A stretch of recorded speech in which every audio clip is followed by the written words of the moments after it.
Okay, so hopefully everybody's fine with the recording. But my name is Julia Westfall, and I am the owner of Hera Hub DC, and we are a female-focused business accelerator and shared workspace here in DC. We've been open about 7 years, and always very excited to have opportunities for our members to speak. And Kim is one of our members, and so she has agreed to host this session on website accessibility. It's really important now more than ever, and she's going to explain in a lot of detail why. That's really just is so important for all of us now to make sure that our websites and all of our digital content is accessible for people with disabilities. So what I'm going to do is just leave it at that, and then Kim will introduce herself and why all of this is important. And then she's got a team member, Sitlali, that will also participate. So I'm very excited to have you guys with us. And thanks so much for joining in. And Kim, take it away. Thank you so much. Thank you so much for this opportunity to present. And I do want to say welcome to our participants. This is a very small group, and the benefit is that if you've got any questions, certainly feel free. But good morning. My name is Kim Greenfield Alfonso. I am CEO of Results One LLC. We provide diversity, equity, inclusion training, disability inclusion training, and what we're here today, digital and website accessibility testing and training. I am an African-American female. I go by she, her, hers. Today, I'm wearing a green and beige top and blue eyeglasses. As mentioned earlier, I have with me Sitlali Rioja. She will introduce herself later. And I will say the topic of accessibility is very, very personal to me because I happen to have a daughter who is visually impaired. And so I have really watched her struggle accessing websites, accessing applications, trying to apply for a job, et cetera. And so this is near and dear to my heart. So what we're going to cover today, we're going to have a brief review of the Americans with Disabilities Act in Section 508. We'll talk a little bit about why accessibility is so important now, why you should be interested in making sure your website and digital content is accessible. We'll define accessibility and assistive technology, and then we'll talk about the steps towards creating an accessible website and the top 6 frustrating website accessibility issues. So first, to set the stage, who has a disability? We know that 26% or 61 million adults in the United States live with a disability. We also know that they have a disposable income of over 500 million. And for those of you that reside in the DMV area, there are almost 4 million people living with a disability in the DMV area. We also know that many people with a disability may not identify as a person with a disability, so you never know who's accessing your information or your website, whether they may have a disability or not. And finally, we know that as the population ages and as adults are working much longer, especially with the advent of COVID, we're going to continue to see an increase in people with disabilities. So what does Title II and Title III of the ADA say? Title II, excuse me, the Americans with Disabilities Act, it applies to state local governments, which is Title II, and businesses that are open to the public, which is Title III. So Title II states that the ADA, that it prohibits discrimination against people with disabilities in all services, programs, and activities of state local government. So if you work at a state or local government. And Title III says the same thing, except it refers to public accommodations. And public accommodations, as you all know, can certainly be your restaurants, your movie theaters, office buildings, your universities, your colleges. And it does require that every owner, lessor, or operator of a place of public accommodation provide equal access to users who meet the ADA standards for disability. And online businesses are considered as places of public accommodation. Section 508, again, just for you all to know, Section 508 is a part of the 1998 Amendment to the Rehab Act of 1973. And this requires any federal electronic and information technology that is developed, procured, maintained, or used by the federal government to be accessible to people with disabilities. And this includes employees and members of the public. Section 508 does not directly apply to the private sector. Websites but it does apply to federal government agencies. And if you contract with the federal government, oftentimes they will require your website to be Section 508 compliant. So what is digital content? What do we mean by digital content? Digital content is your electronic documents, websites, web pages, internet or intranet-based services and applications, your software applications, whether they are off the shelf or custom developed, telecommunications, including telephone systems, telephones, voicemail, and interactive voice response, fax machines, your duplication, printing, copying equipment, any standalone stations like information kiosks, your multimedia presentations, including video conferencing, television, training, media. The bottom line is that before the content can be made public, it should be accessible per Title 2 and 3 of the ADA and Section 508. So why is this so important now? Well, we all know that when schools and businesses closed due to COVID-19, the public, all of us began relying on the web for everyday activities. And this included our shopping, remote work, education, banking, services, access to our jobs. And people with disabilities struggled to stay informed.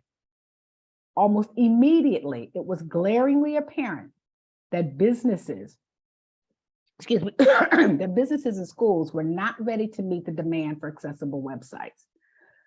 So just imagine for a second, if you find that you can't pay your utility bills online, you can't check your power usage, you can't read the PDF user manual for the gadget you might have just bought, you can't stream the new show that everyone's talking about, you can't book concert tickets, make airline reservations.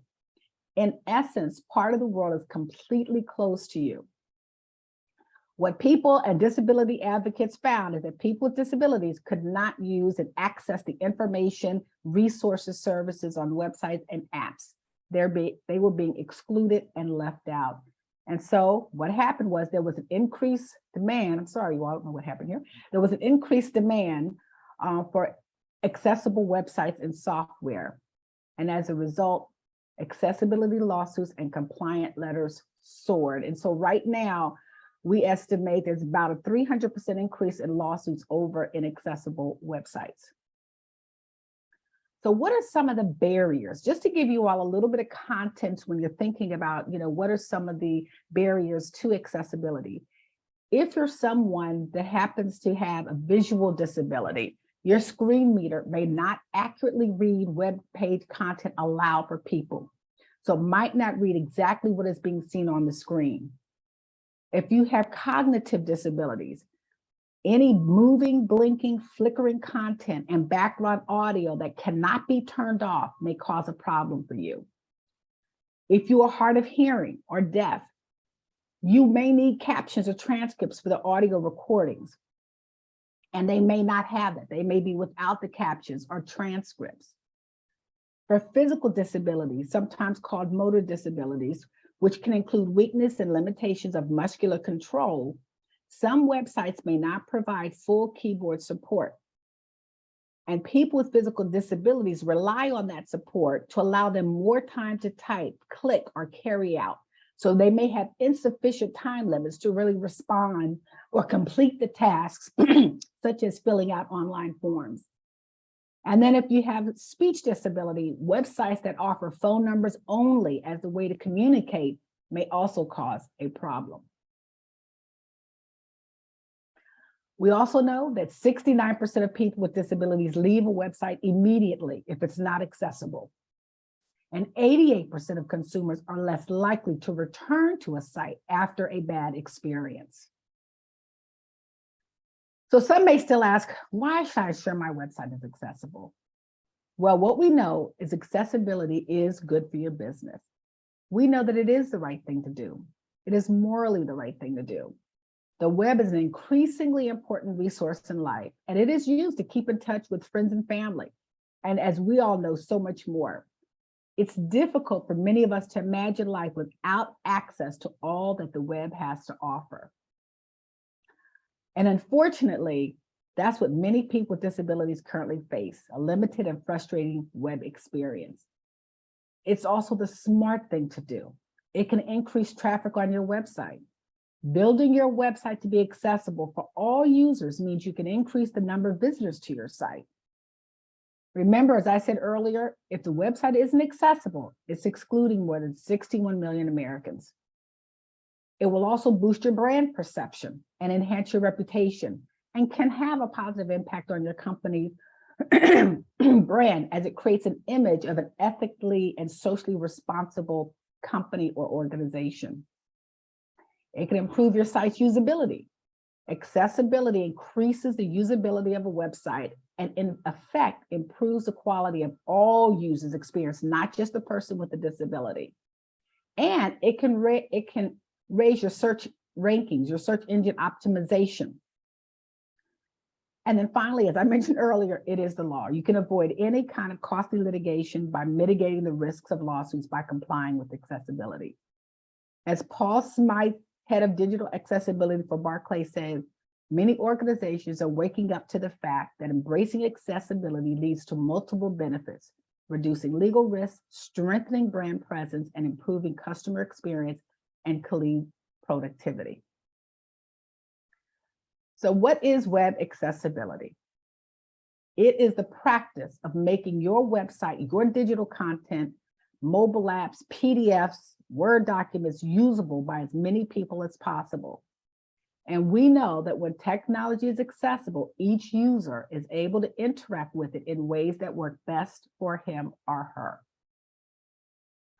According to the ADA, accessible websites do not require people to see, hear, or use a standard mouse that many of us use in order to access the information and services provided.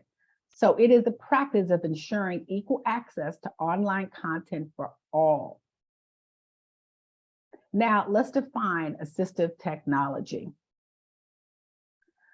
Assistive technology is any item, piece of equipment, or product system that is used to increase, maintain, or improve functional capabilities of individuals with disabilities. So people who are visually impaired, blind, dyslexic, may use computer software and hardware such as screen readers like JAWS or NVDA. People with mobility and sensory impairments may use screen enlargement, magnification software such as Zoom Text or Magic.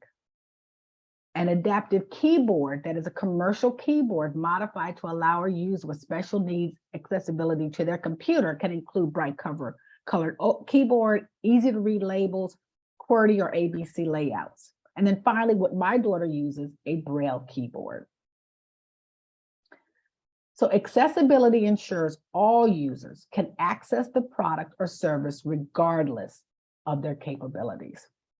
I'm going to stop here and I'm going to check the chat just to see if we have any questions in the chat. Okay, great. Any questions before we move on? Now we're getting into the meat of this. Any questions? Okay. So I am now going to turn it over to Citlali Rioja. She is going to talk about creating an inclusive experience with website accessibility. Citlali? Thank you, Kim. Good morning, everyone.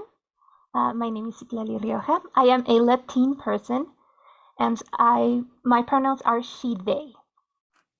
As a small description, you will want to know that my hair is very green and very short. Now, we will be speaking in terms that are a bit more technical, so feel free to raise your hand and ask a question. Feel free to interrupt me or to just ask a question in the chat. So, Kim, the next slide, please. I do want to mention I am also visually impaired, so Kim is helping me with the slides. Now, who defines what is accessible? What is accessible on the website? What is accessible for a PDF? What is accessible for social media? Now, a website must abide by the World Wide Web Consortium, the W3C. They develop the standards for any type of accessibility. Now, Web Content Accessibility Guidelines, or WCAG, is something that you will find and you will hear a lot when speaking about accessibility. These guidelines are a set of detailed lists that explain how to make a content accessible, what is a success, what is a failure, and sometimes tips. Of course, it does include a glossary. I do want to say, though, you cannot apply these rules directly. They do require some interpretation, and it does depend on what content you have on your website. We cannot test for animation if your website doesn't hold any type of animation. Now, we are right now on WCAG 2.1. We will get into that a bit later, but you do need to understand that web accessibility in general, still moves on with technology. They go hand in hand. So WCAG 2.2 is almost ready to be published. Now, you do want to know about conformance levels, A, AA, and AAA. We are going to take the example of a video. And Kim, next slide, please. No. Oh, there's a slide missing, sorry. Whenever we speak about conformance levels, we do want to know that A is the bare minimum. In a video, that would mean auto-generated captions. And maybe a speaker. In AA, which is where we want to go, that's the sweet spot, it's the middle of the river, we do want to use captions that have been corrected. We do want to make sure every name there is spelled correctly. We do want to know that everything that is shown on camera, any type of words, anything that you might write down, is also shown in the captions. For a AAA example, videos would already have an audio description, and they would have a sign language interpreter. So they can be signing in ASL, BASL, or etc. It does depend on the language that you want to use. Now, for types of testing accessibility, we can test contents in websites, mobile apps, or any type of document. This can be PDF, Word, it can be Excel. Everything that you have up on your website needs to be accessible. Any type of content, any type of image, any type of audio and video. Next slide, please. Now, the only way to determine if a website is accessible is through testing. We go through testing both automated and manual. I do want to mention that automated testing is only 25 or 30% of your issues. And there are possible errors with false positive. Unfortunately, machine learning isn't just up there yet. It is getting there, but we do have to wait a bit more. You do need to complement any type of automated testing with manual audits. This is where a tester like myself comes in. We go through your website and we can determine around 70 to 75% of any issues that might be there. We go to the website, we look at them page by page using assistive technologies like screen readers, screen magnification. We'll go through it only using our keyboard or only using a mouse, and sometimes even only using a pointer. So we do want to test if every button can be accessed. We do want to test if every link can be accessed. Next slide, please. Now, we are going to go through the steps of an accessibility audit here. We want to select the compliance level. Like we mentioned, we want to go in the sweet spots, which is WCAG 2.1 AA. We want to get an automated audit first. This audit would look at the code that you have and will find most of the errors that are code guided. This means if there's something wrong with any type of ARIA label that you're using or anything like that. We want to get manual testing. We do want to make sure that every automated test has been confirmed as positive. And we do want to find any type of usability issues that only a person can find. We then go to remediation, which is done by your web developer or web designer. We give them an answer. We give them code snippets, we give them best practices, or they can find them themselves if they feel comfortable enough with the materials. Now, remediation is going and fixing everything in the website. Then we go to step number 5, which is regression testing. For any type of regression testing, a tester goes back and makes sure that everything has been fixed appropriately. Sometimes when you're coding, when you're developing, trying to fix something can break something else without even noticing. So we want to make sure that everything is perfect. Then if everything goes well, we get compliance, which is where you get your accessibility statement, which states that you have worked on your website. And from that point there in history, your website is compliant. However, if you go back and change things, it might not stay compliant. Next slide, please. Now, these are the 6 most frustrating website accessibility issues that people with disabilities will find. Next slide, please. Number 1 is the lack of alternative text. Number 2 is the lack of headings. Number 3 is the lack of color, an issue with color and contrast. Number 4 is font size. Number 5 is PDF accessibility. We will be going in and looking at each of them point by point. This is where things will get a bit technical. We will be talking about code a little bit, some things from the back end, but most things on the front end that you might be able to fix yourself. Next slide, please. What is alternative text? Now, alternative text is a description of an image that is recognized by screen readers. You have to take into account what is the purpose of this image? What does the image want to communicate? What is the subject or focus of this image? And what is the tone of this image? Now, this will vary and you will have to write a small description. This can be added by any type of authoring software. So if you have WordPress, if you have Squarespace, this is something you can write. It is also noted to say that any type of images that are just for decoration do not need to have alternative text, but you do need to review them in case the name of the image is taken as alternative text. Next slide, please. Now, we're going to use the lack of alternative text. We're going to use this image as an example. An okay description would be pancakes. Perfectly okay. However, there are some things missing, some information there isn't complete.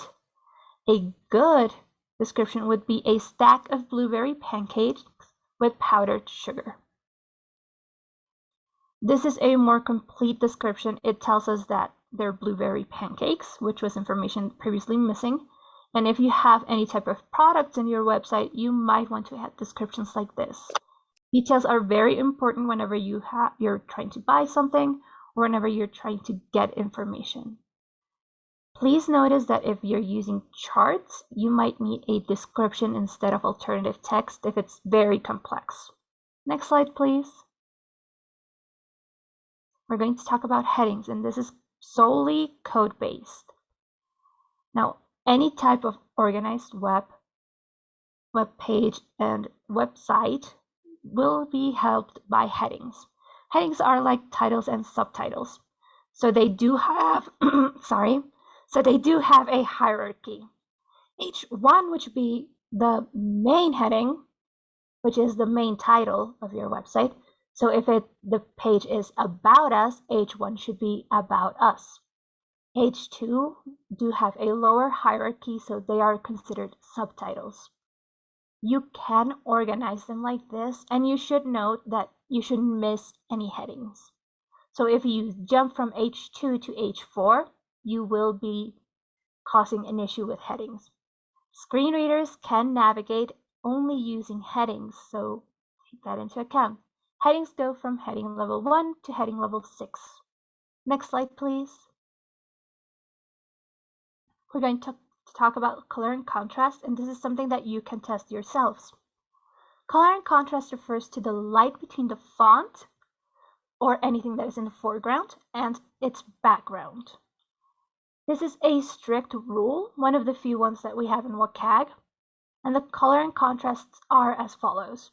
4.5 to 1 ratio for any image of text, icon, text, or anything there.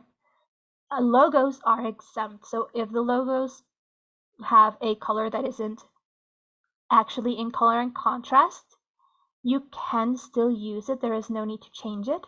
You would just need to add either a legend, a description, or alternative text, which is very helpful in this case.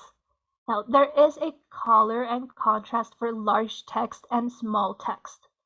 If it is a normal text size, you can use 4.5 to 1, starting from 12 points. Now, a larger text would be considered from 18 points font or 14 if it's bold. So the contrast there would be 3 to 1 ratio. You can test this for free on a website called Tanaguru Contrast Checker. It is absolutely free. It already has the contrast there, so you can try and test it. Next slide, please. We have some examples of color and contrast here. Now, all of them, except for the last one, will fail. Now, we do want to take into account whenever you're using red and green as a combination for the first example, there is red and green color blindness. So that would fail absolutely. It is very hard to see. Any type of gray on black, gray on white will be hard to see, especially if someone is visually impaired, but they're not blind. So we do want to take that into account. You do need to test each text that you have on your website against its background. So do take that into account. Next slide, please. We already talked a bit about this, but we're going to go through it again. Font size and font types are very important. Not all fonts are designed to be accessible, and they aren't designed really with accessibility in mind. WCAG defines a text as large from 18 points or larger, 14 if it's bold, and 12 would be considered a normal font size. Now, you have to avoid or try to avoid any type of embellished or serif font families. We do prefer them, we do always recommend them. Sans serif, which would be simple, and I do give you some examples here, like Homo, Calibri, Helvetica, Arial is very common and very popular. Verdana and Times New Roman are also very popular. You do need to take into account that there are some font families made just for people with disabilities, like Dyslexia Now. It used to be Comic Sans, which is also considered a dyslexic font family, or a dyslexic font. It is easier to read and easier to understand specifically for people with dyslexia. So take that into account whenever you're making any type of fonts. Next slide, please. We do have some examples. Now, the first example would be a serif font family. It is very decorated, it looks very beautiful, it looks very elegant. However, it is very hard to read and very hard to understand, especially if the font would be small. That would be a bad combination. The second example is still a serif font. However, it is straighter and easier to read. There is never going to be a confusion on what this says. So that is a difference that we do want to take into account. Any type of decorative font. Oh, yes? Oh, I think that was a mistake. Okay. Any type of decoration or any type of decorative fonts that you have can still be in these types of fonts. However, they do need to have a legend or a description nearby or right beside it, just to make sure that nobody's missing any type of information. If they're graphics, you can add it alternative text. Next slide, please. Now, we're talking a bit about PDF accessibility. Luckily, Adobe PDFs usually have an accessibility tab. You can test for accessibility. However, the only thing that you'd need to know, and the first and most important thing that you need to know, would be to tag your PDFs. They can be auto-tagged by Adobe if you have Adobe Pro, and they do need to be there. Tags are like a screen reader guide to what is in the PDF. When you tag something as an image, then a screen reader will know it is an image. If you have not tagged your PDF, it is impossible for a screen reader to actually access it and reader. They will not understand that something is text, something is an image, or if there's anything else on the page. It will just read blank. Next slide, please. Now, there are some easy tools to check for PDF accessibility. You can also go automated testing, which we always recommend to be complemented with manual testing, and always use assistive technologies. Now, for automated testing, personal preference would be Common Look. They are easy to use, they offer training whenever you buy it, and it is very complete. They also offer guides for remediating. For manual testing, you do need to test with a screen reader, be it JAWS or NVDA. It can also be VoiceOver if you're on Mac, and Zoom Text for magnification, or Magic, but Magic is kind of unfortunately outdated right now. Next slide, please. Now, what is next? We are going to talk a bit about what can you do to fix your website. Again, we always recommend to get a both complimentary manual and automated audit.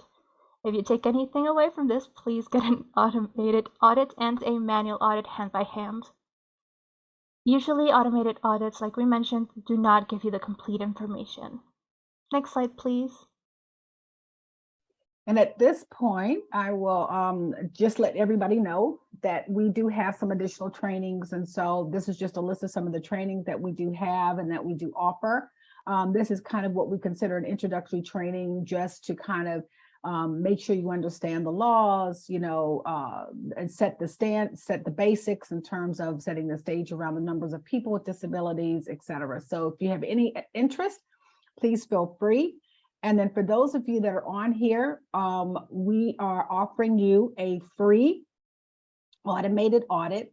What we would need you to do, and I will place in the chat my email address. And so if you want a free automated audit, just email me with your URL and I will conduct it. And then and also your email. So your URL will email me your URL and then I will get back to you all. We'll schedule a 30-minute session for you to discuss and review what we see as your critical issues as it relates to your website.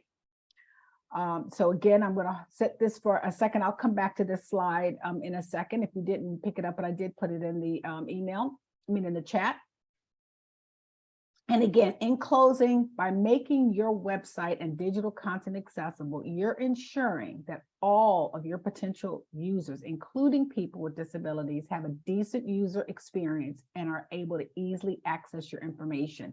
And by implementing accessibility best practices, you're improving the usability of the site for all users. So at this point, I'm going to turn it over to Q&A. And if you have any questions, please, at this time, feel free to ask any questions. You can either place them in the chat or you can just unmute yourself. So I see, okay, that's an email address. So I'm going to get off of, I'm going to stop share. And then just see if there's anybody has any questions before we close out.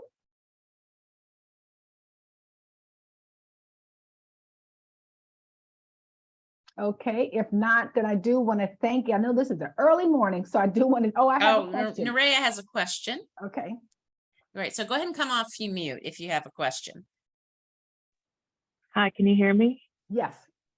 Hi, good morning, everyone. Hey, Julia. Hi, how are you? Good to see you on the call. I'm good. I wanted to know in regards to making any changes that were suggested, how do you work with those who are working with a template website, like with Squarespace or Shopify, as opposed to someone who has a back-end web developer creating their website? Okay, so there are some issues you can fix. It really depends on what you're using. If you're using Squarespace, for example, they do have tools to test color and contrast yourself, and they do offer accessible templates. So you can Okay. look at accessible templates. Actually, templated pages or templated websites are easier to fix because if you fix something in the template that is an error that shows up in every page, you can fix it once and that's it. Every page will be fixed for that error. So it's actually an advantage to have those type of pages. Okay, thank you. No problem. Any other questions? Okay, if not, I want to again thank Julia Westfall and Hera Hub for this opportunity, also for DC Startup Week. And I wish each and every one of you a great weekend and the rest of DC Startup Week. I know there are a couple of other sessions starting up. So again, thank you so much for your time this morning and have a great week. And Julia, I don't know if you want to, yes. Yes, I do want to say something else. So as you mentioned that you can get a copy of this presentation, just make sure that you put your email in the chat because we need to update DC Startup Week attendance list so they can know who attended, and then also send you, Kim can send you a copy of the presentation. There's a lot of content. I've seen you do this presentation a number of times and it's still a lot of content, but it's really helpful. And I think it's such an important topic. And I just am thankful that both you and Sitlali continue to educate everybody because it's a process and everybody really needs to step up to the plate with all of their digital assets. So thank you so much, Kim and Thank you. Sitlali. It's a great session. One last minute, we're closing a little early, but happy to take one last question if someone has it. Otherwise, make sure to put your email in the chat to get a copy of the presentation. And thanks so much, Kim and Sitlali. Thank you. Thank you. Okay, and take care. All righty. Bye-bye. Bye.